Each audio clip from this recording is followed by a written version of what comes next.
नमस्कार, मैं हूं नुपुर जारोली जैन। 2019 के महाभारत में आज 3 सबसे बड़ी खबरें हैं। 2019 के ऐलान जंग को लेकर बीजेपी कांग्रेस की आज 3 बड़ी बैठक है। बीजेपी लोकसभा चुनाव के लिए आज अपने उम्मीदवारों की पहली लिस्ट जारी कर सकती है। इसके लिए बीजेपी की केंद्रीय चुनाव समिति की आज एक अहम बैठक दिल्ली के दीनदयाल रोड स्थित बीजेपी मुख्यालय में होनी है। बीजेपी केंद्रीय चुनाव कमेटी की बैठक से पहले राजस्थान बीजेपी कोर कमेटी की बैठक होगी। यह बैठक प्रकाश जावड़ेकर के आवास पर होगी। बैठक में वसुंधरा राजे के साथ ही मदन लाल सैनी के साथ कई नेता मौजूद रहेंगे। तो वहीं कांग्रेस की भी दिल्ली में सुबह 10 बजे आज केंद्रीय चुनाव समिति की बैठक होगी।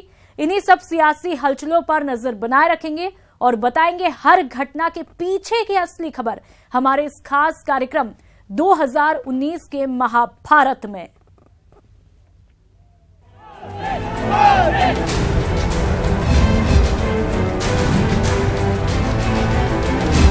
देश के नामदारों का दागदार ट्रैक रिकॉर्ड जनता भली भांति जानती है। मोदी जी, कांग्रेस पार्टी वाले आपसे डरते नहीं हैं। बीजेपी लोकसभा चुनाव के लिए आज अपने उम्मीदवारों की पहली लिस्ट जारी कर सकती है और इसके लिए बीजेपी की केंद्रीय चुनाव समिति की आज एक अहम बैठक दिल्ली के दीनदयाल रोड स्थित बीजेपी मुख्यालय में होनी है। बीजेपी की केंद्रीय समिति की बैठक में बीजेपी अध्यक्ष अमित शाह और पीएम मोदी के साथ ही कई वरिष्ठ नेता भी शामिल होंगे। पहले यह बैठक सोमवार को होनी थी, लेकिन गोवा के सीएम यानी कि मनोहर पर्रिकर के निधन के बाद इसे आज तक के लिए टाल दिया गया।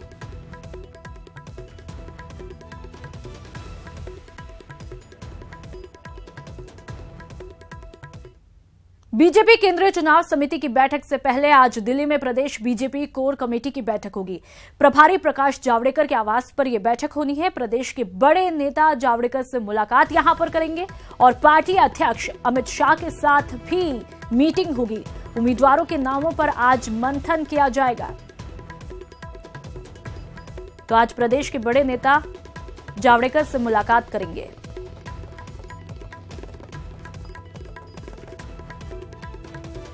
उम्मीदवारों के नामों पर मंथन आज किया जाना है। दिल्ली में प्रदेश बीजेपी कोर कमेटी की बैठक होनी है।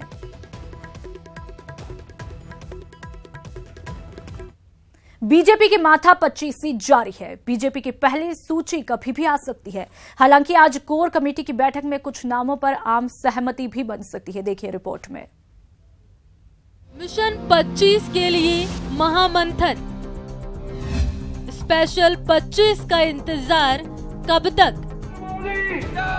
भारतीय जनता पार्टी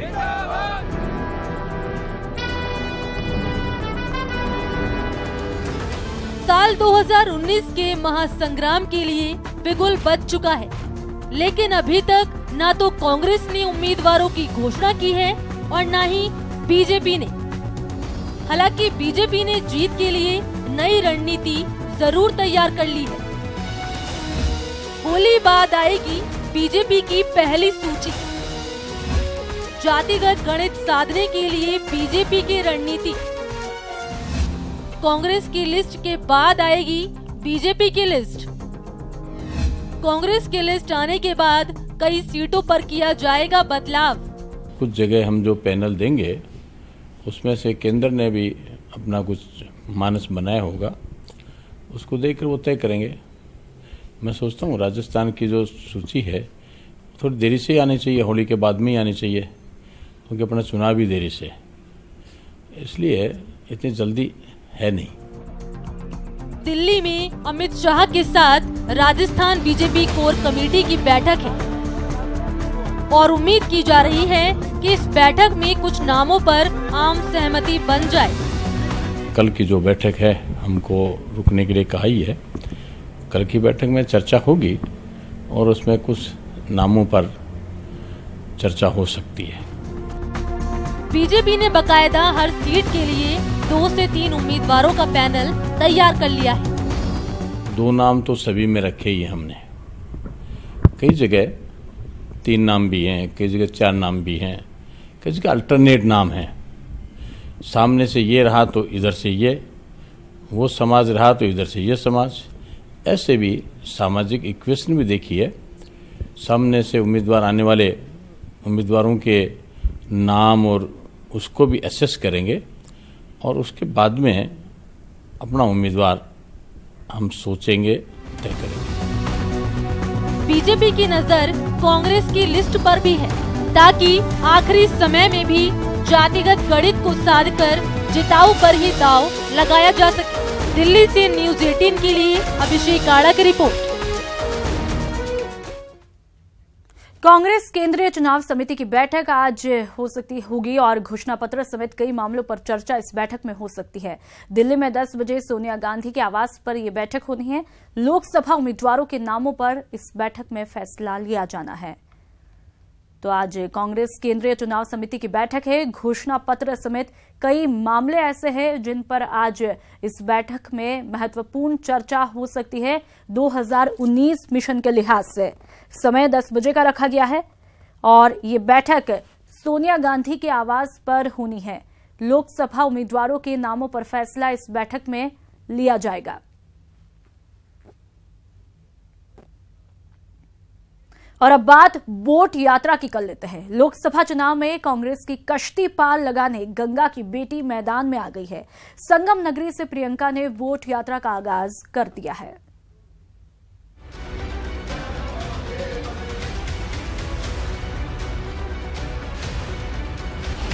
बोट से बोट यात्रा।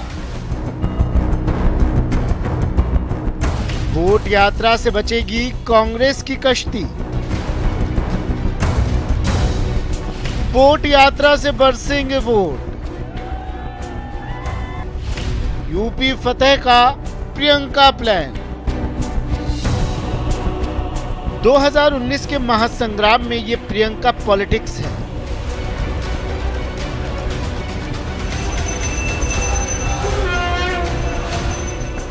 राहुल गांधी को दिल्ली तक पहुंचाने का ये प्रियंका का प्लान है।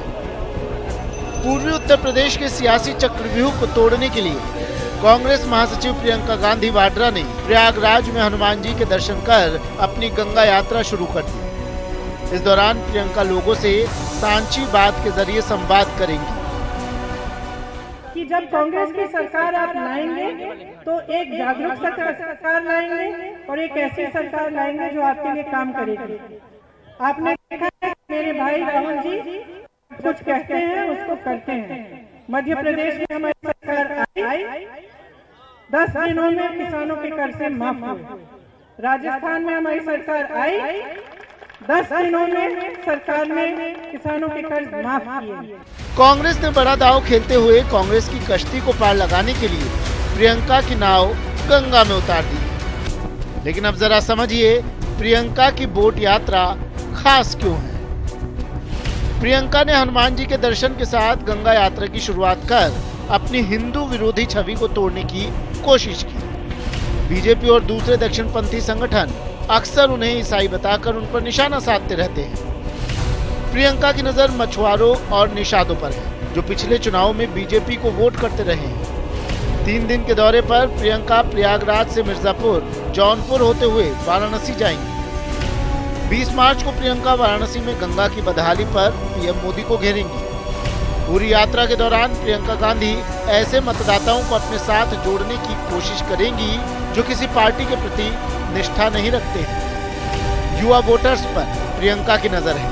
इसी कड़ी में प्रियंका ने इलाहाबाद यूनिवर्सिटी के 15 छात्रों से नाव पर वार्ता की। कुल मिलाकर बोट यात्रा के जरिए प्रियंका की नजर वोटों पर है। ऐसे में सवाल है कि क्या गंगा की बेटी इस बार बोट यात्रा से कांग्रेस की कश्ती बचा पाएंगी। Bureau report, news 18 network. Congress में सीटों पर मंथन के बीच उम्मीदवारों के नाम पर खींचतान का नायाब नमूना अजमेर सीट पर देखा जा रहा है, जहां पर स्थानीय और बाहरी की जंग के बीच अब डिप्टी सीएम सचिन पायलट का नाम उम्मीदवार के तौर पर लिया जाने लगा है। अजमेर संसदीय सीट के लिए फिलहाल कांग्रेस और भाजपा ने अपना उम्मीदवार घोषित नहीं किया है। हालांकि जयपुर और दिल्ली में लगातार चल रहे मंथन ने स्थानीय दावेदारों की धड़कन बढ़ा दी है। खासतौर से कांग्रेस में इसको लेकर ज्यादा हलचल देखने को मिल रही है। कुछ बाहरी प्रत्याशियों के भी नाम सामने आ रहे हैं। ऐसे में अजमेर के कांग्रेस के कई नेता यहां से सांसद रह चुके पीसीसी चीफ और डिप्टी सीएम सचिन पायलट को लोकसभा चुनाव लड़ने की मांग करने लगे हैं। राजस्थान में हमारा मिशन 25 है और अगर हमने राहुल गांधी जी को प्रधानमंत्री बनाना है तो हमें त्याग करने पड़ेंगे। अगर ऐसे सिर्फ रघु शर्मा, लालचंद कटारिया, इनके मंत्रियों के नाम ले दो कि साहब इनको चुनाव लड़ने पड़ेंगे, तो वो आपको फिर उसमें अंदरी बाहरी कोई नहीं देखा जाएगा कि जो जहां से जीत सकता हो उसको। मेरा एक मंतव्य है, मेरा एक निवेदन है, सुझाव है कि सचिन पायलट जी को, क्योंकि संवैधानिक कोई पद नहीं है डिप्टी चीफ मिनिस्टर का और वो केंद्र की राजनीति में ही रहे हैं, एक एक सीट का महत्व है, जहां एक और सचिन पायलट के नाम पर कई बड़े दिग्गजों को एकजुट करने की कोशिश हो रही है, वहीं बाहरी प्रत्याशी का विरोध भी सामने आ रहा है। पिछले 25 साल से अजमेर डेयरी के अध्यक्ष रामचंद्र चौधरी ने तो खुले तौर पर बाहरी प्रत्याशी के विरोध में पार्टी को चेतावनी भी दे दी है कि 10% गांव में एक आदमी का नाम भी नहीं ले सकता कि ये मेरे मिलने वाला है, तो फिर बाहरी नहीं चलेगा। आएगा तो यदि हाईकमान फिर भी जबरन देती है तो 10-11 बजे हम खारी नदी के पार इसको उठा के फेंक देंगे। हराना तो बहुत बुरी बात रही। कांग्रेस के आला नेताओं को अजमेर कांग्रेस की गुटबाजी का इल्म है। खासतौर से पीसीसी चीफ सचिन पायलट तो इस गुटबाजी को 2014 के लोकसभा चुनाव में भुगत भी चुके हैं। ऐसे में दिल्ली में बैठे नेताओं के लिए अजमेर की सीट पर प्रत्याशी का चयन करना इतना आसान नहीं होगा। अभिजीत दवे, न्यूज़ 18 अजमेर। मिशन 25 के लिए कमर कस रही कांग्रेस विधानसभा चुनाव में बागी हुए वैसे नेताओं का समर्थन लेने में पीछे नहीं हट रही जो कि निर्दलीय चुनाव लड़कर विधानसभा पहुंच चुके हैं। हालांकि पार्टी ने विधानसभा चुनाव के वक्त उन्हें पार्टी से निकाल लिया था और उनकी आधिकारिक रूप से घर वापसी भी नहीं हुई है। देखिए रिपोर्ट में।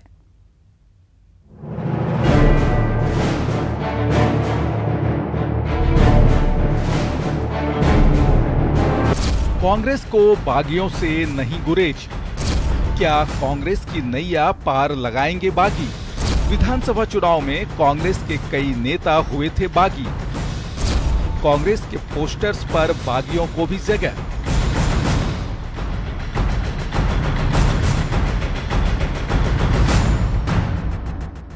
लोकसभा चुनाव के लिए मिशन 25 में जुटी कांग्रेस हर हथियार अपनाने को तैयार दिख रही है। एक तरफ उम्मीदवारों की तलाश जारी है तो नजर विधानसभा चुनाव में निर्दलीय चुनाव लड़कर एमएलए बनने वाले कांग्रेस के बागियों पर भी है। सीएम अशोक गहलोत चुनावी अभियान पर निकले हैं और जनसभाओं के लिए लगने वाले बैनर पोस्टर्स में कांग्रेस के उन बागियों को भी तवज्जो मिल रही है जिन्होंने 2018 के विधानसभा चुनाव में पार्टी से बागी होकर चुनाव लड़ा था और उस वक्त पार्टी ने उन्हें बाहर का रास्ता भी दिखा दिया था। 14 मार्च को लक्ष्मणगढ़ की जनसभा में महादेव सिंह खंडेला पोस्टर्स में दिखे थे तो 16 मार्च को जमुआ रामगढ़ की जनसभा में दूदू के विधायक बाबूलाल नागर, शाहपुरा के विधायक आलोक बेनीवाल और बस्सी से विधायक लक्ष्मण मीणा कांग्रेस के पोस्टर्स में दिखाई दिए थे। वहीं इस मसले पर कांग्रेस के पदाधिकारी भी ज्यादा कुछ बोलने की बजाय मामले को बड़े नेताओं की झोली में डालकर चलते नजर आते हैं। वो लोग कांग्रेस विचारधारा के लोग, इसमें कोई संशय नहीं है और उन्होंने निर्दलीय के रूप में चुनाव लड़ा है और हो सकता है कि अपना विश्वास व्यक्त करना चाह रहे हो पार्टी के साथ। तो ये सारी चीज़ें जो निर्णय लेना वो पार्टी स्तर पर होगा। हमारे प्रभारी महासचिव, प्रदेश अध्यक्ष हैं और हमारे जो संगठन के लोग हैं, विशेषकर मुख्यमंत्री जी, सब लोग मिलकर के निर्णय लेंगे। दरअसल बागियों को बैनर और पोस्टर्स में जगह देना कोई अचरज नहीं है, लेकिन ये सवाल सिर्फ इसलिए उठ रहे हैं क्योंकि कांग्रेस ने इन बागियों को विधानसभा चुनाव के दौरान पार्टी से बाहर का रास्ता दिखा दिया था और फिलहाल इनकी घर वापसी भी नहीं हुई है। ऐसे में पोस्टर्स में इन बागियों को जगह देना चर्चा का विषय बना हुआ है और कयास लगाए जा रहे हैं कि जीत की राह तलाश रही कांग्रेस बागियों के खिलाफ नरम रुख अपनाने को तैयार है। दीपक व्यास, न्यूज़ 18 राजस्थान, जयपुर। प्रदेश में निष्पक्ष चुनाव के लिए चुनाव आयोग ने भी कमर कस ली है। जयपुर में राज्य निर्वाचन आयोग ने ट्रेनिंग कार्यक्रम शुरू किया जिसमें राज्य के मुख्य निर्वाचन अधिकारी ने भी भाग लिया। जयपुर के ओटीएस सभागार में आयोजित इस ट्रेनिंग सेशन का मकसद लोकसभा चुनाव निष्पक्ष और शांतिपूर्ण तरीके से आयोजित कराना है। इस ट्रेनिंग सेशन के दौरान मुख्य निर्वाचन अधिकारी आनंद कुमार डिप्टी डीईओ को ईमानदारी से काम करने और राजनीतिक दबाव में न आने की सलाह दी। अगर आप निष्पक्ष तरीके से अपना काम करते हैं तो आपका 50% काम अपने आप हो जाता है, क्योंकि जब सबको पता है कि निष्पक्ष तरीके से काम हो रहा है तो कोई भी किसी तरह की उंगली जो है वो नहीं उठाता है। तो यही मैंने इनसे कहा है कि आप निष्पक्ष होकर के काम करें बिना किसी भय के। मैंने इनको कहा है कि देखिए, किसी भी तरह के दबाव में आने की आवश्यकता नहीं है। डिप्टी डीईओ के इस ट्रेनिंग सेशन के दौरान चूरू एसपी यादराम फासल और जोधपुर के डीसी ललित कुमार गुप्ता का मामला भी उठा, जिनकी रिटायरमेंट नजदीक है।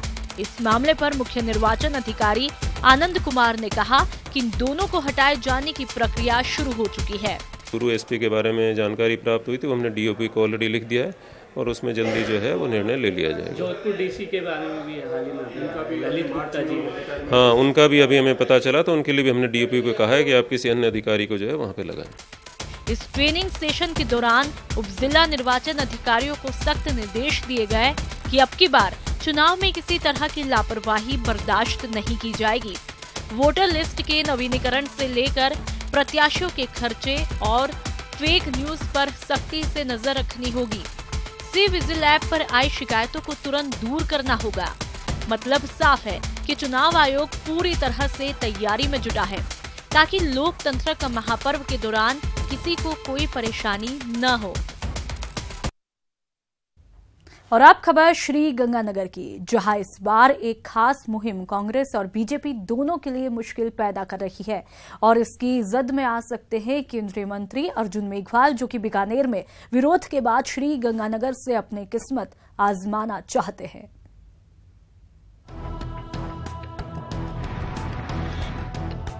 वंदे भारत माता की। श्री गंगानगर सीट की मुश्किल, मेघवाल समाज के एकाधिकार का विरोध। 1977 से मेघवाल समाज को टिकट। लोकसभा चुनाव के आते ही जातियों की पहचान और जातियों की चाहत भी सामने आने लगी है।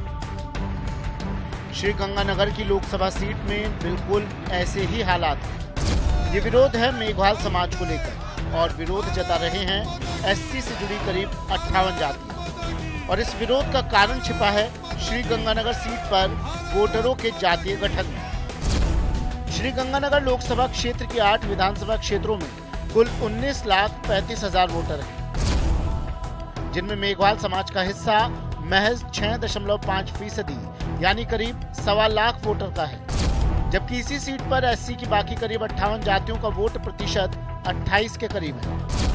1977 के बाद से श्री गंगानगर सीट पर लगातार मेघवाल समाज का कब्जा है। कांग्रेस पार्टी के वरिष्ठ नेता प्रेम नायक का भी दावा है कि अगर पार्टी इस बार मेघवाल समाज के अलावा अन्य अनुसूचित जाति से आने वाले लोगों को टिकट देती है तो पार्टी की जीत सुनिश्चित है। बड़े नेताओं को ऊपर सोचना पड़ेगा, सोनिया गांधी जी को सोचना पड़ेगा, राहुल गांधी जी को सोचना पड़ेगा, आदरणीय हमारे अशोक गहलोत जी को सोचना पड़ेगा, इस बात पे चिंतन करना पड़ेगा कि जो ऐसी समाज के अंदर 59 जातियाँ आती है और 58 जातियाँ इस बात का विरोध कर रही है, उनमें भारी रोष है इस बात का कि भी हर एक बार जो 58 जातियों की जो है अनदेखी की जाती है, हर एक बार जो है मेघवाल समाज को जो है गले लगाया जाता है और 58 जातियों को दरकिनार किया जाता है। इस बात का धीरे धीरे कांग्रेस को बहुत बड़ा नुकसान हो रहा है। वहीं बीकानेर में अपने विरोध के चलते केंद्रीय मंत्री अर्जुन मेघवाल भी श्री गंगानगर सीट पर संभावना तलाश रहे हैं, जिनका विरोध बीजेपी के वरिष्ठ नेता देवी सिंह भाटी खुलेआम कर चुके हैं। अब इस विरोध में अनूपगढ़ से बीजेपी की पूर्व विधायक शिमला बावरी भी उतर आई है और उनका दावा है कि मेघवाल समाज को वोट देने से पार्टी को नाराजगी का सामना करना पड़ सकता है। हमारे वोट संख्या के अंदर बहुत सारे हैं। जिस तरीके से आप देखिए, मैं उदाहरण के तौर पे कहना चाहती हूँ कि यहाँ पे जो गंगानगर ऐसी सीट है, यहाँ पे हमारे को लोकसभा के अंदर अभी तक किसी भी समाज को यहाँ पे लोकसभा की टिकट नहीं मिली है। बीकानेर से भी हमारे अभी कभी भी मेघवाल समाज के अलावा किसी को भी टिकट नहीं मिला। तो हमारा यही सरकार, हमारी यही पार्टी से हमारी मांग है कि कोई भी हमारा समाज है, जितने भी हमारे समाज है एसी वर्ग के, उसमें से किसी को भी आप टिकट दोगे तो हम तन मन धन से यहाँ से पार्टी को जिता करके भेजेंगे। साफ है कि बीकानेर के बाद अब श्रीगंगानगर में भी मेघवाल समाज का विरोध इस चुनाव में जोर पकड़ रहा है और इसका खामियाजा केंद्रीय मंत्री अर्जुन मेघवाल को भी भुगतना पड़ रहा है। हालांकि मेघवाल समाज के विरोध को लेकर बीजेपी और कांग्रेस दोनों को मुश्किलें आ रही हैं और चुनाव से पहले कोई भी पार्टी एक बड़ी आबादी को नाराज नहीं कर सकती। राकेश मितवा, श्रीगंगानगर, न्यूज़ 18 राजस्थान। होली नजदीक है, इससे पहले ही जनता के दिलों में रंग भरने के लिए पार्टियों ने एक नया पैंतरा अपनाया है। क्या है प्रचार का वो नया सियासी तरीका, देखिए इस रिपोर्ट में। बीजेपी की ढपली, कांग्रेस की ढपली, रंग बिरंगी ढपली, सियासी ढपली, जैसी चाहो वैसी ढपली। होली के मौके पर जनता पर खूब सियासी रंग चढ़ा है, तभी तो इस साल चुनावी होली में अपने अधिकार का असली रंग दिखा पाएंगे। लेकिन लोकतंत्र की चुनावी होली से पहले सियासी दल भी जनता के दिल में उतरने की पूरी कोशिश कर रहे हैं। रंगों से बाजार में सियासी बोली बोल रहे हैं। तस्वीरें जोधपुर के जवाहर मार्केट की हैं। यहाँ दुकानों में सियासी जंगों की बहार आई हुई है। वोटिंग ज्यादा से ज्यादा हो, इस नजरिए से लोग बात चुनाव चिन्ह अपनी अपनी पार्टियों के हिसाब से बनवा रहे हैं, वोटिंग के हिसाब से, ताकि ज्यादा से ज्यादा वोटिंग भी हो और प्रचार के हिसाब से भी बनवा रहे। दोनों काम हो रहे हैं। सुना आपने, रंगों का त्योहार है, लेकिन लोकतंत्र के त्योहार की खुमारी छाई है। इसलिए हर ग्राहक की अपनी अपनी ढपली है और अपना अपना राग है। त्योहार के साथ साथ अभी लोकसभा इलेक्शन भी होना है, तो लोगों की डिमांड के अनुसार हम बना रहे चुनाव चिन्ह। किसी को मोदी पसंद आ रहे, किसी को कांग्रेस का चुनाव चिन्ह पसंद आ रहे। जिस डिमांड से मांग हो रही उस डिमांड से हम बना के दे रहे ग्राहकों को, और इलेक्शन होने की वजह से ही लोगों का रुझान इस तरफ ज्यादा हो गया। जी हाँ, राजनीति के रंग में रंगी जा रही है चुनावी ढपलियां। किसी पर कमल का रंग चढ़ा है तो किसी पर हाथ की छाप है। लोकतंत्र के महापर्व का आगाज 11 अप्रैल से होगा, लेकिन फागुन में जोधपुर की फिजाओं में फुल चुनावी फुहार है। देखना दिलचस्प होगा कि किसके ढपली का राग केंद्र का राज दिलाएगा और किसके ढपली का राग रुलाएगा। न्यूज़ 18 राजस्थान के लिए जोधपुर से सहयोगी शेर सिंह के साथ ललित सिंह की रिपोर्ट। और 2019 के महाभारत में फिलहाल आज इतना ही। नमस्कार।